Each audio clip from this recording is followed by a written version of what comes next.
Mais c'est Vincent Otangi parce que moi, l'éducation de mes collègues était dans une fondation au Canada. Je dois faire des choses pour mon fils, pour la zone. Chers amis téléspectateurs, nous avons eu le temps de faire le test ADN. M. Lee et M. Roli réclament tous deux la paternité d'un enfant qui est né dans le mariage. Il y a papa Eli. Devant moi ici, je vois que l'enfant, Azali, il y a... La voix du peuple, oh, la voix du peuple, oh, si tu as bien, oh. Vincent Chilouise, étoile de la presse. La voix du peuple, toujours longueur d'avance. Les informations partout dans le monde. La voix du peuple, toujours actualité, la actualité. La voix du peuple. Maman n'a pas Vous êtes nombreux à travers le monde pour suivre votre émission d'évangélisation, l'émission qui est en train de vous édifier, de vous exhorter, de vous remettre dans les droits chemins. Soyez le bienvenu, chers amis téléspectateurs, dans le numéro Nabichu Asika. Et la meilleure des choses à faire en ce net moment, vous qui nous regardez, c'est de partager massivement cette émission. Commentez, laissez-nous vraiment vos commentaires par rapport à Bakao et Tozokuta Awa. Et aimez cette émission, maximum de j'aime. Je dis merci à tous ces gens qui se sont donnés comme devoir avant de regarder cette émission. Il y a qu'à liker en haut. Je vois souvent 2000, 1500, 2300 likes. Nous sommes reconnaissants. Merci à tous ces gens. Merci Nabao Nanu Balaikate, ma émission. Et j'ai la foi qu'un jour, Dieu va vous toucher pour comprendre que aimer ou liker cette émission est tellement utile pour nous à tout moment. Et merci beaucoup na bandeko yo ba s'adhérer na groupe WhatsApp, il y a soutien, il y a vérité en face. Merci pour tout ce que vous êtes en train de faire. Déjà, j'ai reçu des bons rapports. On a un Nabino. Là, le pasteur Serge a amené un numéro où il y a compte où il y a Mutokoyi ko Tindelaye, Tokoyiko Tiambala Moro pour que ici quand vous allez $1, $2, ça va nous aider pour que nous puissions améliorer la qualité de cette émission et surtout nous attendons de vous aussi un maximum. Il y a un partage. Bino Bandeko Boza dans le groupe. Vous avez manifesté votre volonté et nous attendons que Moutoula Moutoula dans le groupe a mis sa devoir que ce véritable face Koti a partagé au moins à 20 personnes. Et allez, c'est-à-dire, c'est comme Jésus-Christ nous avait dit, allez, côté à tout que nous côté à bonne nouvelle. Donc, partager cette émission, c'est enseigner la bonne nouvelle. Il y a il faut changer peu au talisa bandeko neni ne sengeli au tambola. Nous sommes là pour avoir la suite. Il y a Vérité en face au Botu Otala, le plus récent. Il y a Kaya Ndournabiso au Yautaki Bongo au Canada. Et on se retrouve juste après pour savoir comment nous allons continuer cette émission. Merci.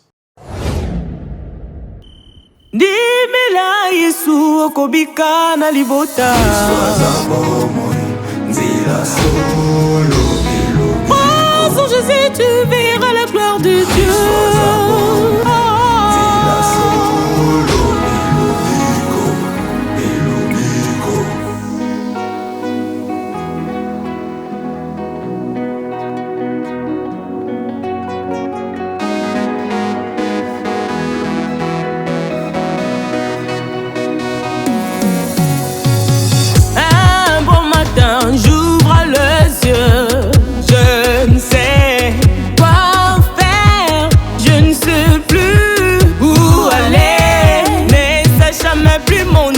J'ai sens, disons, dans 2 points d'interrogation. Dieu posait sous mes yeux sa parole qui est ma boussole.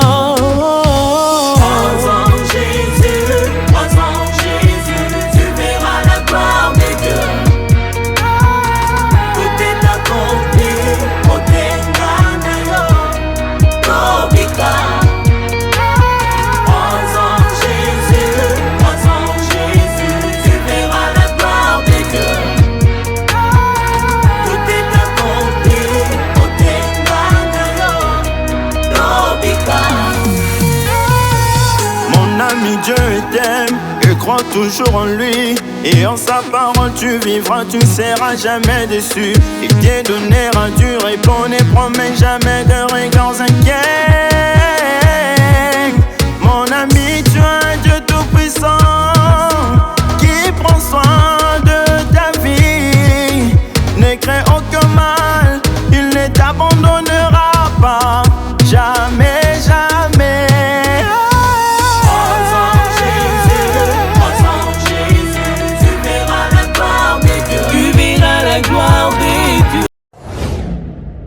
Chers amis téléspectateurs, elle s'appelle la sœur Shekina Esayo. Je vous invite à reconnaître la chaîne YouTube Naye. Abonnez-vous et découvrir encore ma clip à Kitoko, à Zosela Bino, à Zimba Kitoko, à proposer Bino, Biso, à chrétien, Biso Tolinarami, Banzembo Eza dédié dans Kolo. Et nous vous fixons aussi un grand rendez-vous au Ezali Bongo le 27 juillet avec le pasteur Mike Kalambay qui sera au stade de Martyr. On a loué, pour célébrer Nzambe dans différentes mélodies. Nous tous nous avons vu comment il a réussi le pari ensemble dans sur le niveau à Zénith. Et là, les billets sont déjà en vente, à point de vente. Aussi, pendant que je parle de mon château, Azo, et chers amis téléspectateurs, je vous exhorte partout où vous êtes dans le monde, si vous voulez faire vos transferts d'argent, vous avez une agence Moko, Namboka Nabiso, comme on a FBT. Misalande FBT, il y a papa Nabiso, Paul Fikipo. Donc, c'est partout dans le monde. Partout vous retrouvez, partout. Mboka Nosoza, Oza Otala, Oza Nabezoa, Tinda Mbongo, Toko recevoir Mbongo. Je pense que Château, pas Bimisé Biso, logo, il y a FBT. Je vous exhorte cela parce qu'il n'y a pas si Mbongo, il y a que sur le Tini Mbongo, il y a recevoir Mbongo. Il faut aller si il y a sûr pour que Oza la Mbongo na Kimia. Voilà. Nous étions tous dans l'émotion, il y a la situation où il y a la vérité en face concernant la situation, il y a Nekola Bisso, où il y a Otaki Canada, Roli, avec Nekola Bisso, il y a Mobali Eli. Cette histoire s'est passée ici, sur ce plateau, mais Ezalak Nabiso facilité pour gérer ça avant, pendant et après l'émission. Si je dois l'admettre, on fait des émissions ici, on gère des problèmes, hein. Ça nous arrive à la difficulté pour continuer en gros. C'était pas facile. Et M. Li, jusqu'à la dernière minute, à l'Obaki, à la test à ADN mon côté à Rosala, pour la paternité à Bananaï. Comme on dit, la nuit porte conseil. Nous étions vraiment heureux de recevoir appel Naïe pour dire que Aliza a poussé à tout coup dans le sous là. Nous avons parlé et tu tirais qui ma conclusion par rapport à la situation en gros. Ce qui a fait qu'aujourd'hui, tu se retrouves les sous sur le plateau. Lina, malheureusement, ne sera pas avec nous aujourd'hui parce que on doit comprendre que venir ce jour-là, d'abord, ce n'était pas facile pour elle et la culpabilité, ils ont la taillée que à l'obéazo mon intérieur parce que mais nous allons laisser cette histoire et je pense pas. C'est pourquoi nous avons programmé cette émission aujourd'hui pour que tout le monde aussi ça problème au lelo. On se retrouve juste après pour démarrer notre show d'aujourd'hui. Merci. On a bandeko bazala posa kotonga bandaku na bango ya ba rêve na bango parce que lelo qui chasse zo fongwama. Pourquoi pas kotonga ndaku ya rêve na yo nengo lingaka lupango mezala. Pourquoi pas oboma mbongo na yo na mabele parce que bilobi nini kozala te. Et surtout que les espaces sont déjà développés, bandeko mingi bazala bandaku awa basi batonga courant mai makambutu eza kitoko makasi. Donc awa tozali pour avoir contact nyonso bureau la biso ezali bongo la commune ya Lingwala avenue Kalembelembe numéro 256 botunika la flat hotel Tenazia. Donc eza non loin ya commune ya maison communale ya Lingwala. Donc boye wana bokuta bandeko bazala pour kopesa bino explication lisusu bolingi to bobengi biso na nzela ya telefone na ba numéro oyo bomoni toteli bino na se. Voilà, chers amis téléspectateurs, nous sommes là de retour à Plateau Nabicho pour essayer de nous entretenir avec notre frère Eli. Bonjour une fois de plus. Oui, bonjour papa. Merci beaucoup. Je suis vraiment heureux d'enregistrer l'émission. Par rapport à la façon, je dois être sincère, façon compliquée à Bicho, Joana. Et je m'y attendais même plus, j'avais plus de l'espoir qu'on pouvait se retrouver encore ici par rapport à Nengeleki. Curiosité dans là, ils appellent curiosité dans le Bicho. Parce que je dois déjà annoncer aux gens que le test ADN a été fait. Ok. La décision a eu, et puis la décision il y a un déco pour nous éclaircir.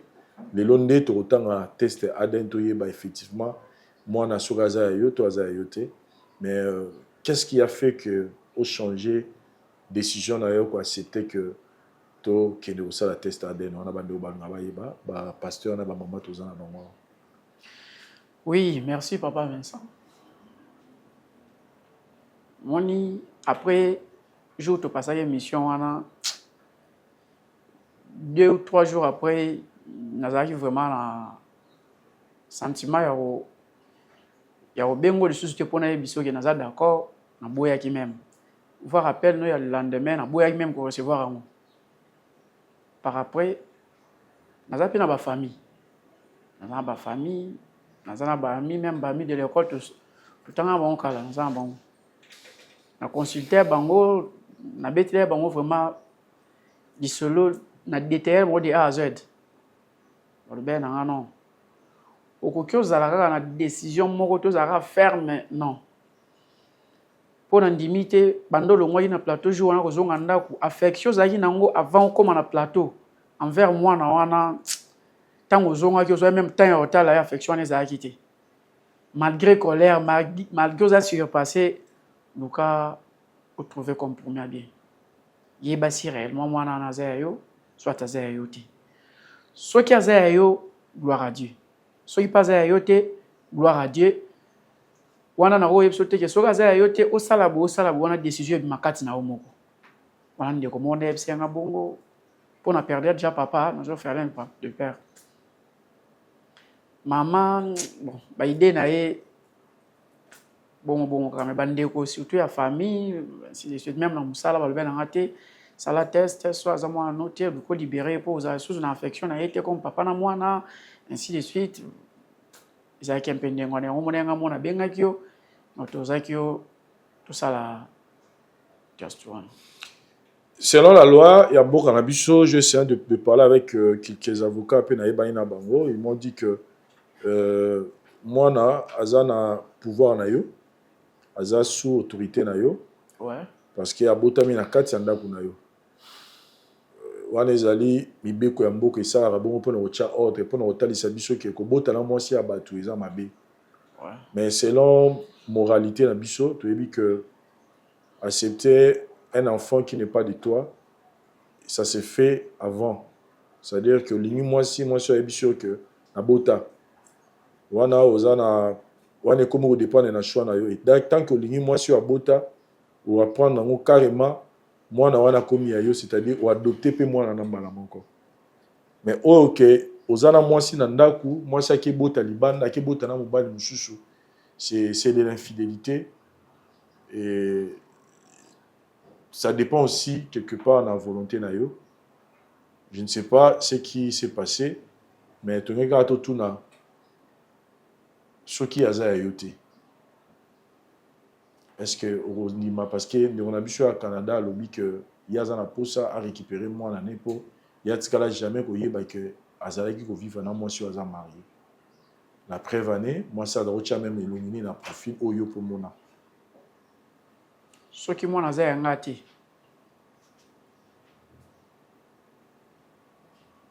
Na yo kanon makoma mi eza nkati ya test wana na yo kango nanu na tanga ngo na omona ngo ngape na ozo réflexion mususu.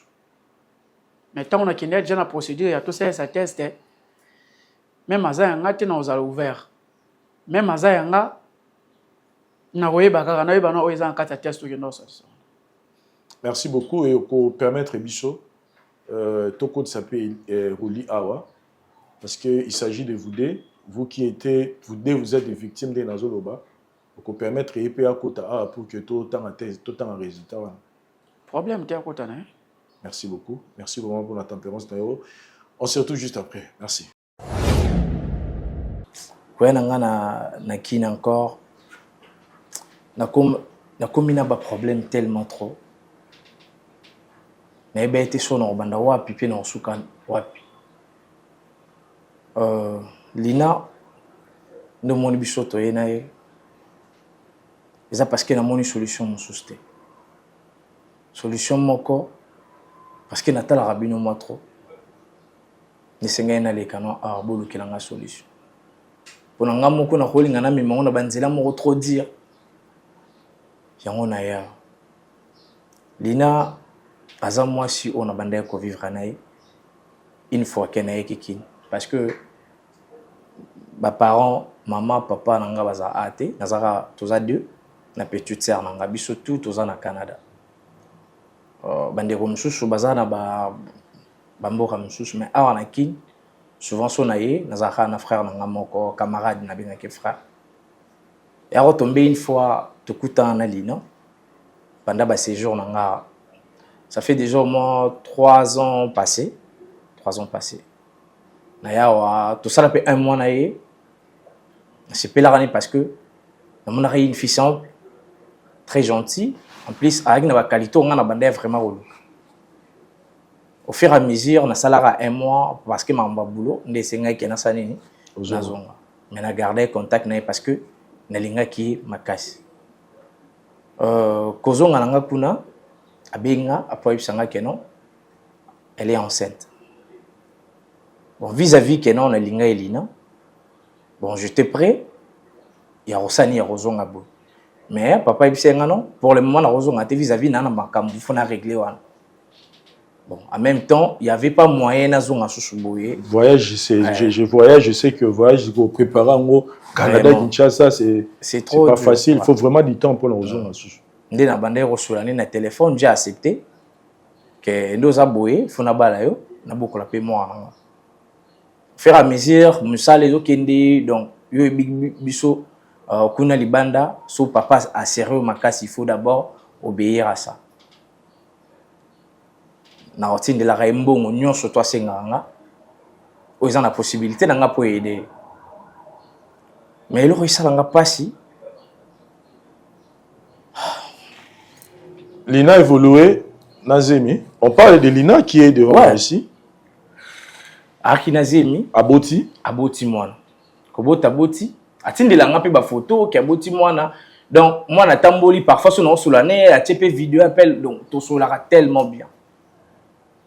Mais du coup na décidé na sani na zonga parce que moi na comme na 2 ans faut na mwana nga en personne azo mwana tout ça va démarche to ke ina bango Canada.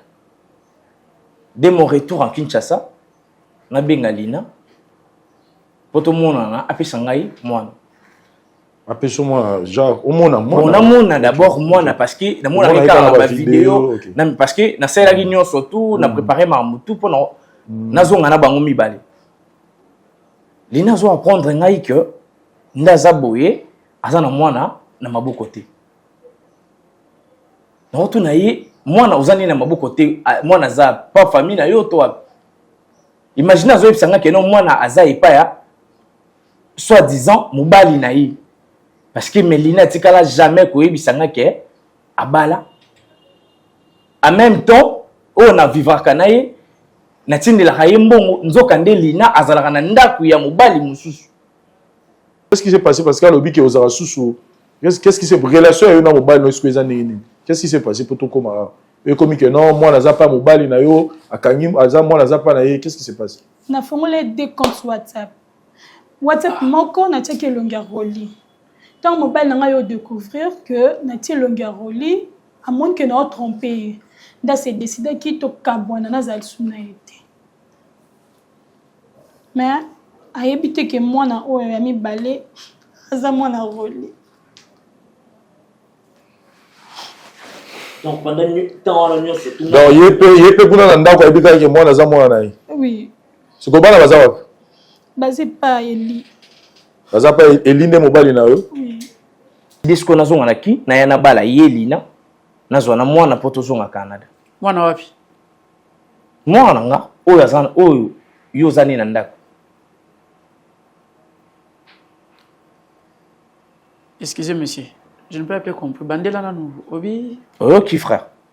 Mwana oyo yo zani na ndako mwana nga. Joël. Nako sunga bino mbale boyi. Tellement yo ebi ko chaze mi po bota mwana cha mususu abotela o mwana. Te na na tawana te. Na tawana susté o sala na ye. Elo miminga na kin awa ya kina zoye na mwana. Mais vis-à-vis na comprendre genre ya femme o yaza et aussi mbate. Asunga wala sur place mwana azali. Asunginga mwana nga za pa na yo. Aza pe pisu pa ngati. Mwana nga za. Wana internet est concerné yo te ba na nga baza place nga mai bango. Papa. Oui. A mwana nga. Mwana na yo. Aza mwana nanga. Nana posa mwana yo o ya liboso te. Nana posa mwana nanga. Nana posa Joël. A mwana nga. Nanda kuna ngai tango lobaki papa to célébrer bientôt koya ya mwana biso mibale. C'était comment?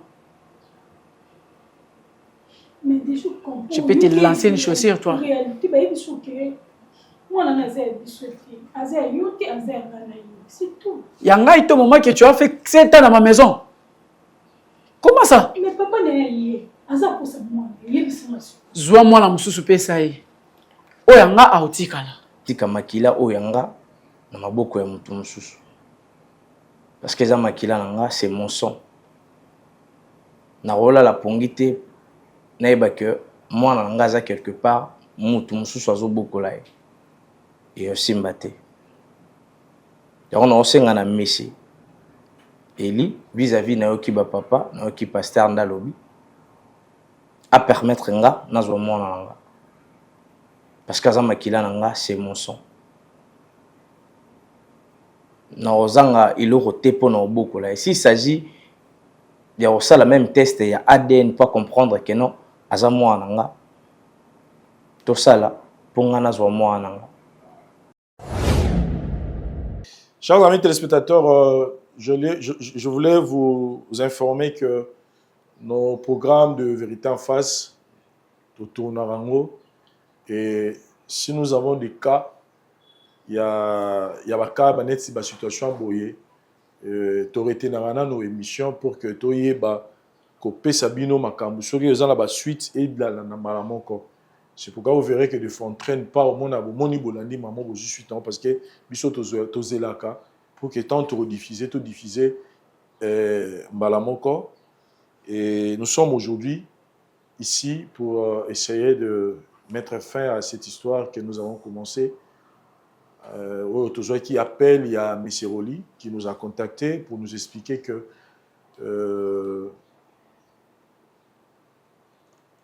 à découvrir la réalité oyo botiko tala na temps oyo to pesaki pour vous rafraîchir la mémoire. Je pense que Château Kola Chelibino Istré il y a Makamunenge les cas qui jouent wana pour la bandeko batala quitté pour bamona. Si vous voulez retrouver l'intégralité de ces problèmes la première partie, vous pouvez toujours regarder dans notre chaîne YouTube. Vous allez voir, nous avons toute une playlist et tout ça là. La Rabino, la vérité en face, le plus récent, na oya bandare le plus récent puis Yakala, donc ça au côté au monde en haut. Et vous pouvez aussi découvrir aussi d'autres vérités en face, na ba non sous batalate parce que les gens sont belé ou te traiter baka moi belé. Monsieur Roli, bonjour. Bonjour Monsieur Vincent. Merci beaucoup pour la disponibilité na yo et attend na yo pour que to mekapé ko sous la problème oyo ela gibiso. Na epsa kiyo que il fallait qu'on s'attende à la réaction, mais c'est la fin qui justifie tout. Monsieur Eli a répondre esprit naïe, a accepté Tozaki Nabino pour que, au niveau tribunal, au niveau hôpital, pour que tout silisa du Camboyo. Le lotoye pour parce que na simam comme on a eu, dans un résultat, il y a situation n'engezali. De l'autre côté, effectivement, ceux qui, moi, même si toi, tu me rassures que les hommes ont très belé, mais test ADN des 4 à Makambu, même si maman n'est pas le baki. Mais question dans les est-ce que après émission, quand même tu as compris que M. Eli Aza n'a pas si. Mitchell qui peut quand même la place naïe pour dire que yo peut dire que vous avez mobali, que vous avez vivre dans moi si, que moi ça vous trompé na kati yanda kwa kemo miti na niveau même ya rozwa mukumba ya mobali musu na libanda. Quand même la nuit porte conseil, tu as compris quand même douleur yande on a mis sur Eli. Bon, monsieur Vincent, merci d'abord.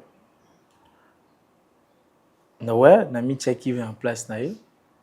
Et tant que mobali so non vivre na moi sinandaku asalinga eloko oyo lina asalaki ye elinga ezala pasi pe kolamuka kotala mwana wana elinga bando salanga bien te sincèrement et honnêtement nayoka pasi oyo ndeko nanga azoyoka car na place na yo wana na mitie na ko garder mwana mutu mususu te tant que mukolo mwana azosenga mwana na ye. Bien sûr que ça la pasi na maladie ne sengo j'étais là pour l'enfant mais osenga nazongi c'est la mukolo mwana na ye. Donc nazo mitia na place na ye puis nazo comprendre. Et on ne sait pas parce que au cours de Sabiso siko que moi Nazayo tu as toutes les certitudes.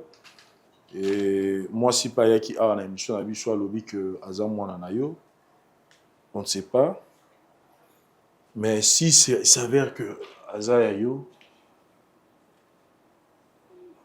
vous allez prêt à ko senga ya ko ndima ba condition nyonso oyo meseli a reposer pour essayer d'arranger dans l'amiable. Ndeti ba condition ni yo senga. So Azam Wananga pisinga Wananga surtout. C'est bien que tu as beaucoup de monde pendant 3 ans. Non, tu n'as pas pendant 2 ans. Na évité que Mobali Moko a beaucoup de l'argent. Parce que moi, j'ai tout donné.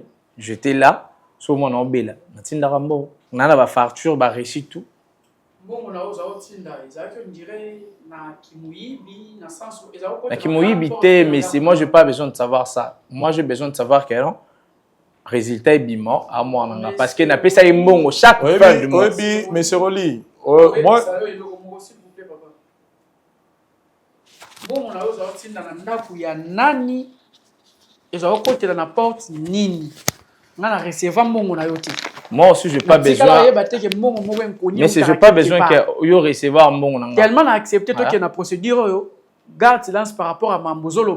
Na garder silence par rapport à quoi? Parce que moi, je n'ai pas besoin de condition, non? Quelles conditions toi tu vas me donner? Conditions ni? Voyons ce qui va sortir ici. Tout le monde a oué Robima Awa. Soit j'ai des conditions, oui. Soit j'ai des conditions, nous allons les découvrir. Mais conditions, c'est mon fils. Là, c'est selon vous. Ok. Mais c'est Vincent Otagni parce que moi, la question de mes collègues est dans une zone au Canada. Je dois faire des choses pour mon fils pour la zone. Je pense que à niveau Makambo Ezaleli,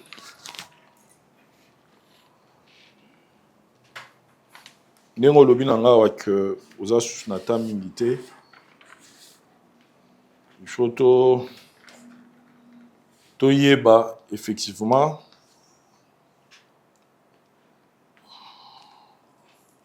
Soki mwana azaya nani. Mais M. Roli, je voulais vous faire comprendre quelque chose. Dans la vie, c'est bien, il y a la part nayo na likambo, mais il faut essayer un peu de quitter l'égocentrisme, c'est-à-dire que parce que dans le temps normal, bazora mutu innocenté, soka yibi, balobake bon, abina yibi po na gina nzala. D'abord le babo comme gina nzala to tikaye. Non. Donc, laisse-moi parler s'il vous plaît mon frère. C'est-à-dire d'être aux aboyés, papa il est vandi awa. Biso toza la vérité en face, biso to yara pona ko faire réconcilier batu. Mais na mutu mususu Ceux qui le lois le bagi peut-être même on a ningé à l'état marokanga. Marokanga pour Oui. par rapport à quoi? Obimina femme mariée. Mais je dis clair, je ne savais pas. On a dit bah tenir compte na ngote et puis et l'autre est sauvé yo.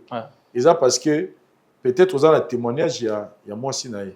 Donc pour dire que moi ça tché yo na peintre.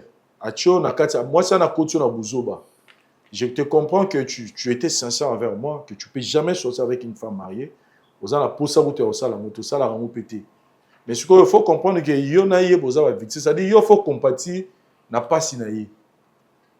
Mais il y a que soit ni ça été ko ya reporter ko cha orgueil moi bon orgueil té mais ko cha lo lendo té li. C'est non cha lo lendo té nazo c'est compartir naï. Mais les blèmes ils que non yé on nga traité nga le ko nga na sa mwana naï. Non na sa mwana naï. Té azo traité le roi mwana té azo traité yo mutu moko boye ko détruire foyer naï. On a ko détruire foyer naï. Inconsciemment, au salamo inconsciemment. Alors bah que non inconsciemment. Parce que ni t'étais ta présence la vie à moi si naï metti le banda pour mon corps. Moi, je ne savais pas que non, elle était mariée, non, mais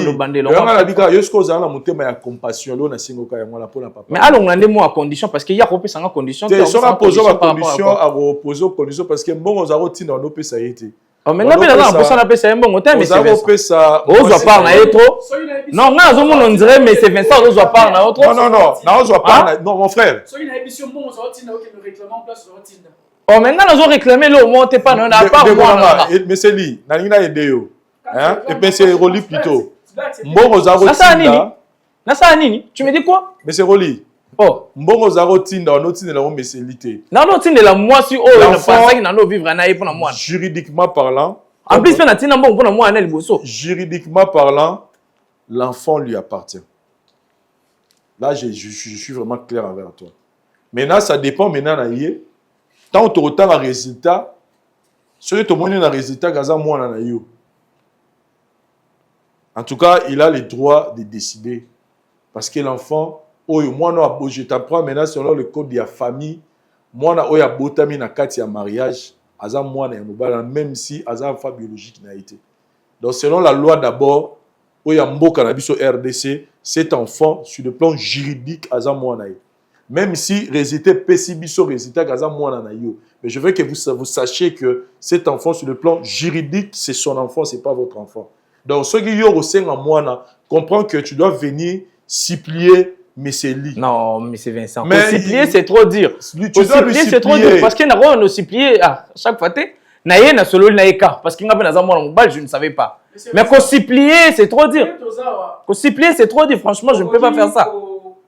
Mettre fin les lots, quand il joue à rendez-vous, et puis je sors, quand je pars ici, dans une même des provinces, à Osama. Mais c'est tu as l'audace, hein? Franchement, tu as l'audace.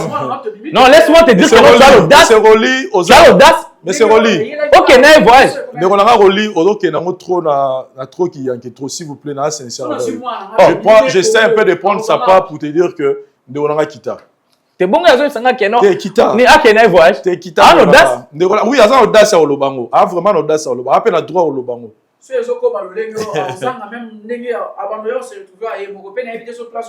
Kita là, Kita papa il Kita là, Kita parce que mais c'est lui avec ces procédures, ça sera un peu difficile pour nous. Je voulais un peu parler avec Degonanga Eli. Deko, je voulais aussi vous poser une question. Comment ça se fait que moi, si nayo nandaku, a commis na zemi, et yo yé bate que za zemi na yo tu ayote. Na propre, na voix na yo intérieur. Et je sais pas concernant moi na yo. C'est-à-dire, qu'est-ce qui s'est passé pour que moi, si ma zemi, mon bal, mon sou soit beau type moi na yo zo yé bate. Papa Vincent, réponse est ça. Na mukuse az infidèle. Tangu yoza na engagement na lupeti ya mutu luboko. Tangu nazano na ndaku na ngana na tanyo wayeba teke zemi ekoti ou pas. Tangu zapa nanga. Bato alibanda ndefo batuna zemi ekoti.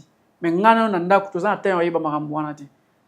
Na zapa nanga aozwa zemi ngonga nyonso alingi. Sikoyo abetela biso lisolo mobo ke bozali ndena ba séparation de corps mobo. Ya kosa kito ezalaki kobendana.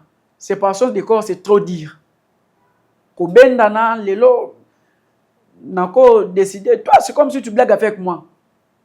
Toi, c'est comme si je ne vois pas. Ceci ne marche pas bien. Mais ezalaki ya okende bimi di banda te bokebe te la ba trouver la bonne solution. Non. Ezora tamulayi o ekoko. Ezora tamulayi te. Na kati ya débat wana tozalaki nango on couchait. Parce qu'on dit non yo kamaka monsieur zo yebsanga que non il y a zala ainsi de suite. Malgré débat, mais si je la dis que non j'ai besoin de toi au lit, elle venait. Donc vous êtes convaincu que c'est votre enfant? Ça la lecture non yo je suis convaincu, j'ai une conviction qui me dit que c'est mon fils. Chers amis téléspectateurs, nous avons eu le temps de faire le test ADN. M. Ly et M. Roli réclament tous deux la paternité d'un enfant qui est né dans le mariage. Il y a papa Eli. Devant moi ici, je vois que l'enfant, Azali, il y a M. Eli. Ouais. Pardon? C'est son enfant. Et mais je peux sortir? Je peux sortir, c'est ça que je t'ai venu entendre. Je peux partir. S'il vous plaît. On se retrouve juste après. Donc, il faut comprendre que c'est une histoire qui s'est passée. C'est que moi, j'ai compris. Lina était dans la confusion. Monsieur Vincent, c'est quoi ces blagues? Hein? Lina était dans la confusion. Non, non, c'est pas une confusion. C'est quoi cette blague? Maman est barandé mukolo mwan. C'est quoi ça? On a vécu ça, mon frère. La qui s'en remonte à la test? On va, non, tika, on a tout le temps. D'ailleurs, on va vous remettre la copie. Non, moi, j'ai pas besoin de la copie. Si on refaire, on va refaire parce que si ça vient à même dans l'hôpital, on a ligné dans l'hôpital. En tout cas, là, maintenant, ça reste c'est votre problème. Non. Comme résultat, et moi, je comprends que Lina a été dans la confusion. Et mais c'est un peu il y en a des noms très bons qui ont un esprit. Il y en a des noms qui ont un esprit. Avant au Canada, laisse-moi te dire que non, n'arrive quinoa. Comment? Je suis quinoa à 100%. Au monde. Donc, j'ai envie de voir ça,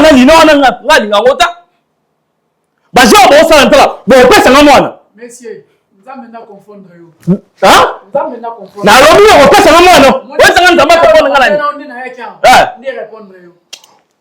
avez un problème à Moutou. Vous avez un problème à Moutou. Vous avez un problème. Deuxième fois, c'est monsieur Vincent qui est au l'hôpital. Papa, tu es content de l'hôpital, surtout parce que moi, je suis à moi. Hein? Papa, test ton officier comme cadeau. Je peux sortir. Kadouani. Papa, tu vas se dire avec toi à la fin. S'il vous plaît. Procédure à monsieur Vincent. Procédure ni. Monsieur. Si il s'agit à refaire, tu refaire parce que. Monsieur Oli, Oluka Kingai, Ngala Ibaï Bamote. Yonde to kutana ki to solo la ki. Depuis qu'Albandé on a d'abord parlé, Albandé on a parlé, surtout moi je ne peux pas tolérer ça. Je n'ai aucun intérêt. Il y a Rokosa. Tokenagi biso na bino na tribunal, to suite papier, token hôpital, basali test à ADN. On va refaire encore cet examen. Ça devient maintenant votre problème. Mais selon le résultat que nous avons, ce n'est pas votre enfant. Le reste, on a la Sengyo Okita, tout solo là, parce que la colère ne résout rien dans la vie. Kanda et Osumayote, c'est monsieur que vous voyez, il dit, Atikala voyez ma relation à Binote, ce poste il y a une relation, mais Lina Zananda Kunaye. Pendant que yoye, on a tous appris que à Bengala Lina, parce que Lina, quand il y a qui va gêner moi sinon t'as besoin c'est l'ambon nyo surtout nga na dépassé pour moi nana c'est l'ambon on Lina toi tu me connais pas n'est-ce pas c'est l'ambon on Lina ça va gêner bino tu m'avais fait emprunter ton argent tu as mangé mon argent beaucoup nyo na moi na bana na onyo surtout opposant c'est l'ambon nyo surtout nga na dépassé pour la bana na on mi balé irresponsable que tu es. Irresponsable là beaucoup là-bas na emi balé tu rentres au Canada. Na boko yo ban yo. Ouais ça ngani. Irresponsable là beaucoup là-bas na. Frère tu ne connais pas. Oh. Là c'est vérité tu ne connais pas. Tu ne connais pas. Bon donc c'est l'ambon on surtout oh yona lina bolé. Nino banani. Yona lina moi so ça va je bolé ngambon. Hein? Donc, comment est-ce possible? Moi, ça va dans le ah, on a des WhatsApp. Ah, Oui.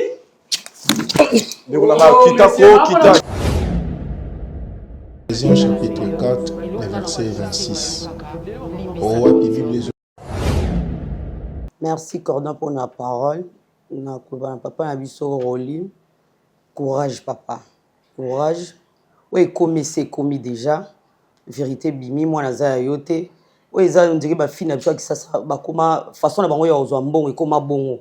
Et ba sala na bango ozwa engagement mo bwa koseli mutu mo boye po ebike mutu mo aza mboka moko boye otindele mbongo akenda na ba agence kozwa mbongo yango lelo ekomeli ebwe. Et puis na loba pe na papa na biso Eli papa mwana ngape place ça qui vraiment nga vraiment souhait na nga wana c'est long souhait na ngeza qui vraiment mwana azala ya yo papa rolo excuser nga na plateau azala yo parce que libala ya yo na lina ekufuate na part na biso ba mama bokendi bo s'arranger et kweka na sama corona yo mwana zongi ya yo bwana bana bino mibale bo continuer foyer na bino couple vraiment ekufuate conseil nga na opesa papa na biso na sipio vraiment na part na biso ozonga na lina ko boya lina te. Merci.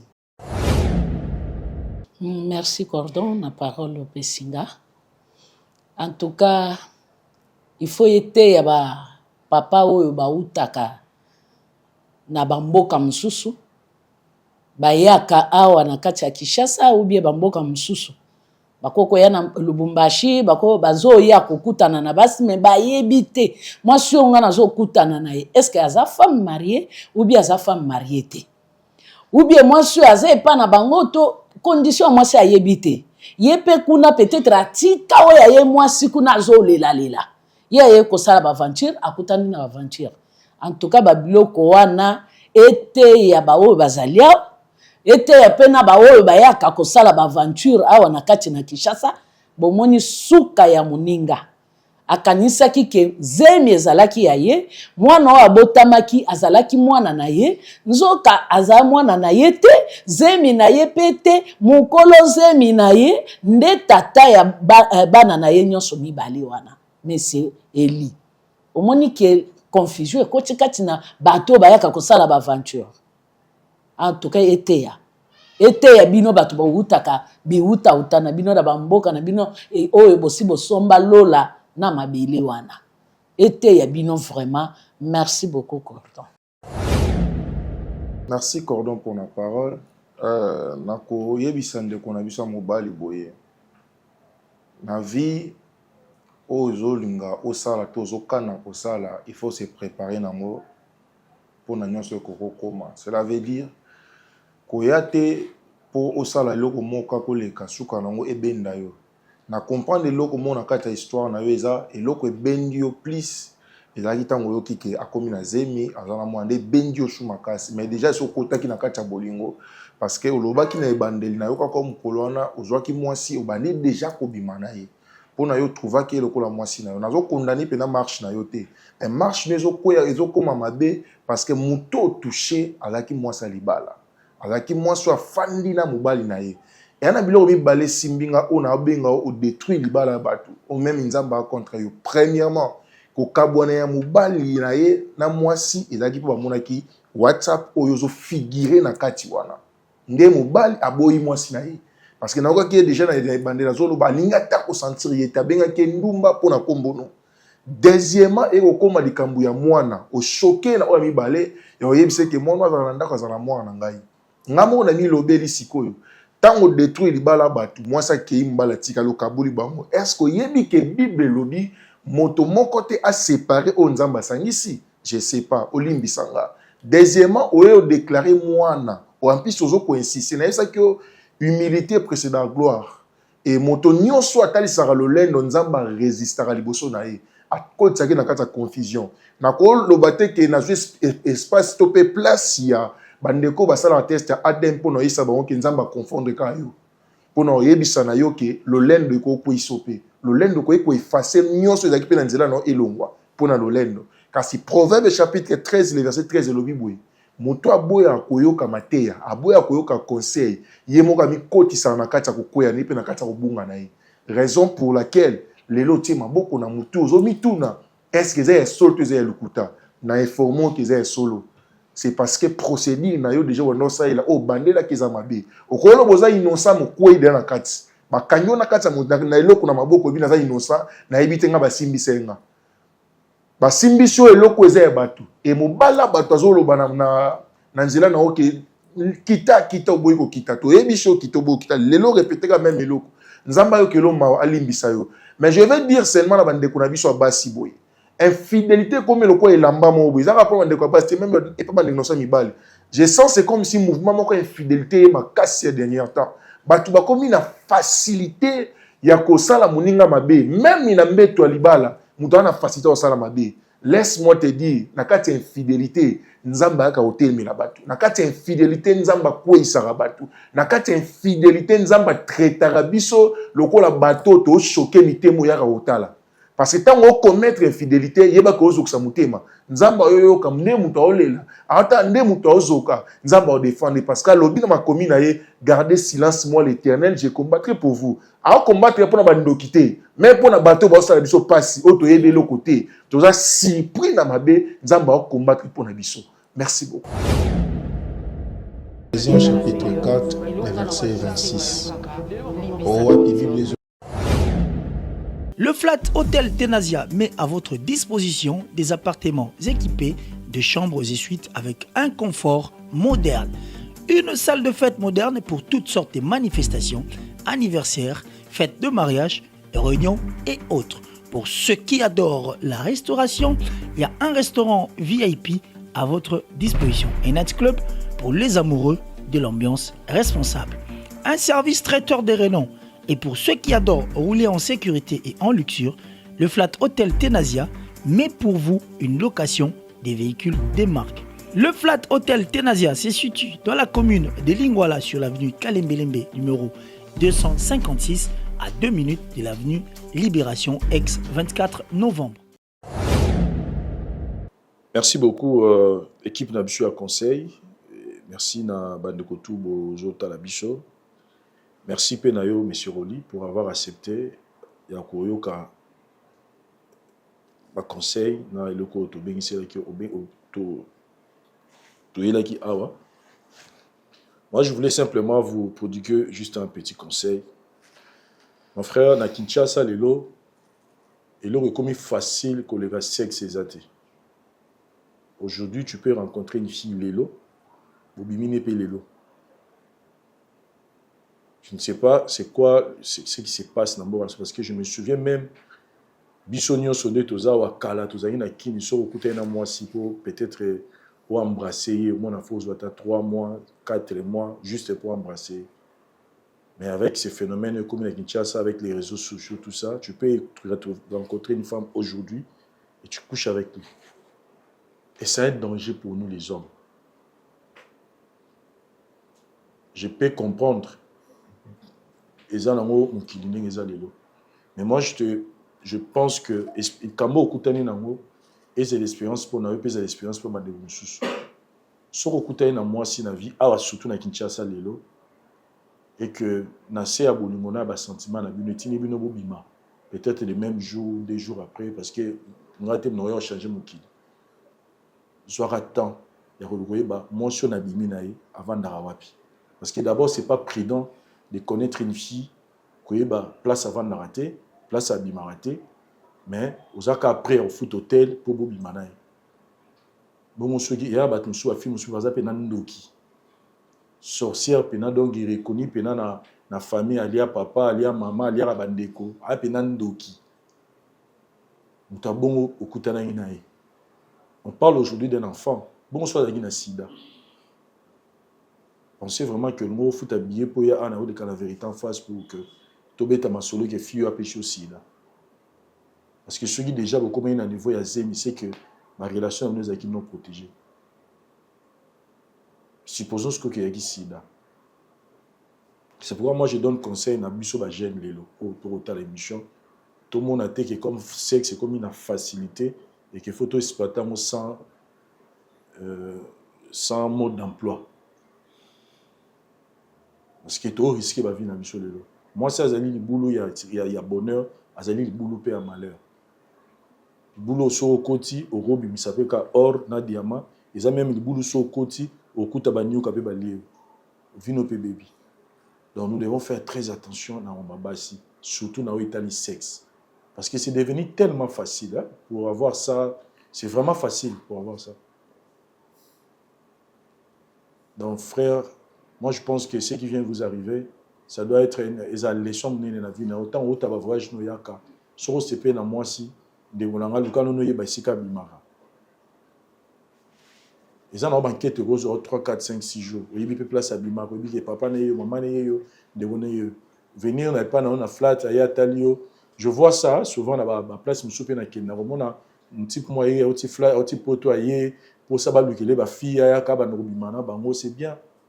Mais moi, je me dis déjà qu'une fille qui est prête à céder son sexe facilement, elle a déjà un problème spirituel. Parce que comment peut moi si na yakundi marab mutubaye banita bimane ko bomba moko. Donc je donne ces conseils na basi na peut s'appeler na mibal. Lamba lelo lia lelo tout ça va bleu wana tout ce sont des termes vraiment diaboliques pour na lelo.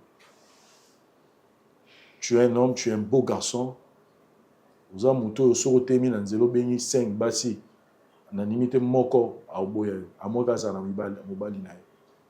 Moi je te conseillerais juste de continuer ta vie, d'oublier vraiment cette histoire et le reste nzamba yebi. L'argent que tu as perdu, rends grâce à Dieu parce que c'est l'argent, parce que tu pouvais aussi perdre ta vie. Ce qui fait moi na sida.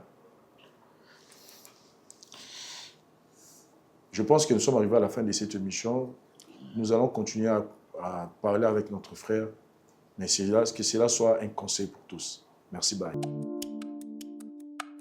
Mbote na biso bandeko, ngai Dr Pichu Tondele, naza pharmacien en formation, naza formation na université à Kinshasa, na faculté à pharmacie, et puis nasali ba master na niveau ya université Marien Ngouabi, pe na niveau ya Canada.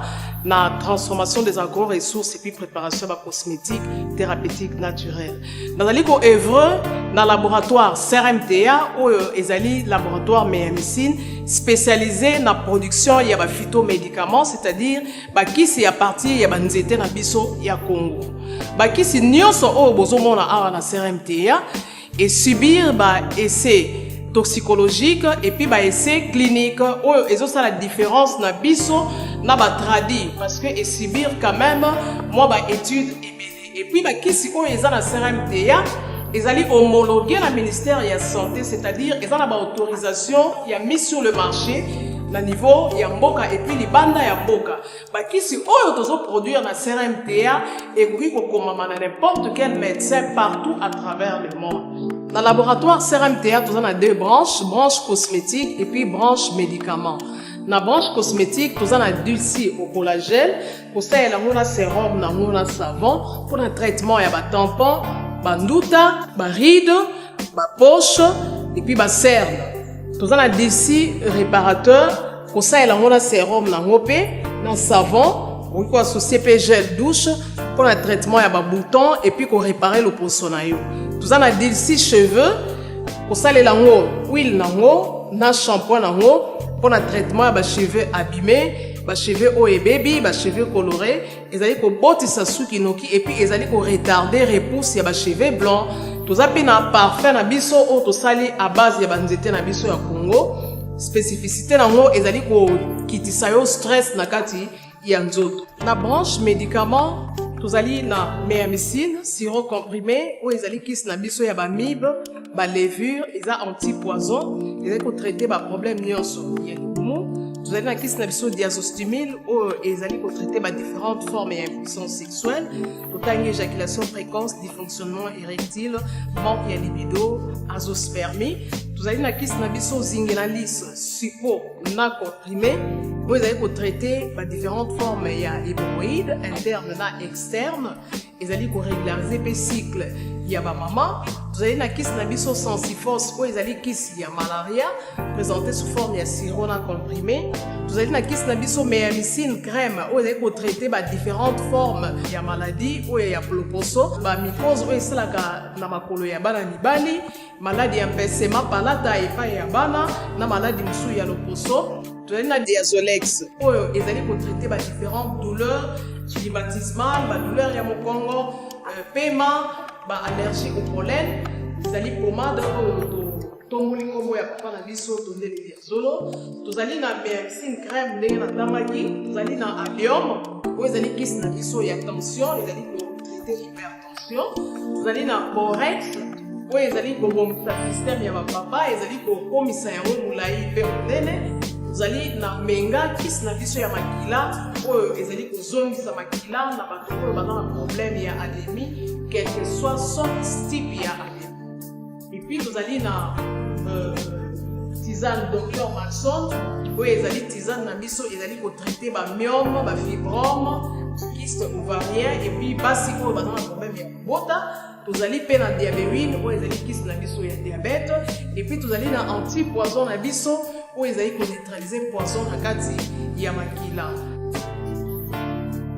La voix du peuple, oh la voix du peuple, oh si tu as bien, oh. Vincent Chilouise, étoile de la presse. La voix du peuple, toujours longueur d'avance. Les informations partout dans le monde. La voix du peuple, toujours actualité, na actualité. La voix du peuple, maman na